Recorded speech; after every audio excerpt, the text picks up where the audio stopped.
lagi. Sebelumnya perkenalkan, nama saya Petrus Egyanto. Nah, jadi di sini saya akan membahas materi mata kuliah ilmu bumi dan antariksa terkait materi UTS, yang dimana materinya itu ada 3. Yang pertama itu ada interior bumi, lalu yang kedua itu ada litosfer bumi, dan yang ketiga itu ada hidrosfer. Nah, apa sih interior bumi itu? Nah, jadi interior bumi merupakan bagian dalam bumi yang tersusun atas beberapa lapisan dengan karakteristik fisik dan kimia yang berbeda. Nah, jadi para ilmuwan itu tidak dapat melihat langsung bagian dari dalam bumi. Nah, jadi sehingga struktur ini dipelajari melalui gelombang seismik dari gempa bumi. Nah, lanjut, sekarang itu lapisan interior bumi, yang dimana itu ada 3. Yang pertama ada kerak bumi, yaitu lapisan paling luar. Yang kedua ada mantel bumi, yaitu lapisan yang berada di bawah kerak bumi. Lalu yang ketiga itu ada inti bumi, yang dimana lapisan paling dalam dari bumi. Selanjutnya itu ada kerak bumi. Kerak bumi merupakan lapisan paling luar dan paling tipis dari struktur bumi, yang dimana ketebalannya itu berkisar antara 5 hingga 70 km. Lalu yang kedua itu ada kerak bumi, yang dimana kerak bumi itu terbagi menjadi 2 jenis. Yang pertama kerak benua yang lebih tebal dan kerak samudra yang lebih tipis. Selanjutnya yaitu ada mantel bumi, di mana mantel bumi itu lapisan yang berada di bawah kerak bumi yang memiliki ketebalan sekitar 2.900 km, di mana mantel itu tersusun dari batuan silikat yang kaya akan unsur magnesium dan besi. Nah, jadi pada beberapa bagian mantel materialnya bersifat plastis atau semi cair, sehingga memungkinkan terjadinya arus konveksi. Lanjut, sekarang di inti bumi, di mana inti bumi itu lapisan paling dalam dari bumi dan memiliki suhu yang sangat tinggi.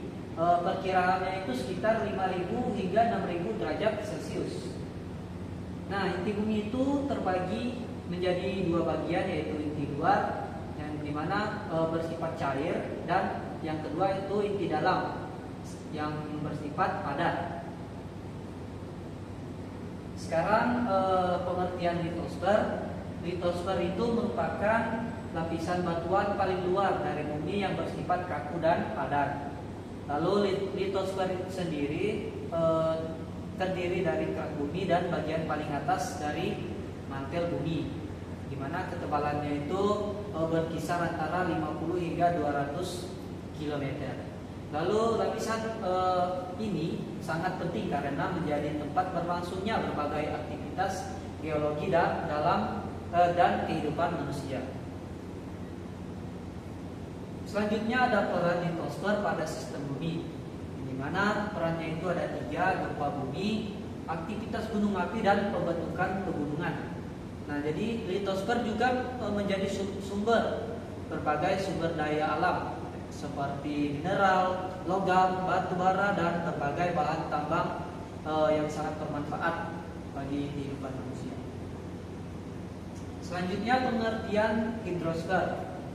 Hidrosfer sendiri merupakan seluruh lapisan air yang terdapat di bumi, baik yang berada di permukaan maupun di bawah permukaan bumi.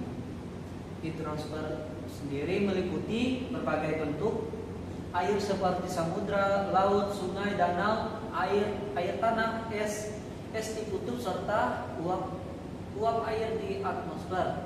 Nah, jadi sekitar 71% permukaan bumi itu tertutup oleh air, sehingga bumi sering disebut sebagai planet biru.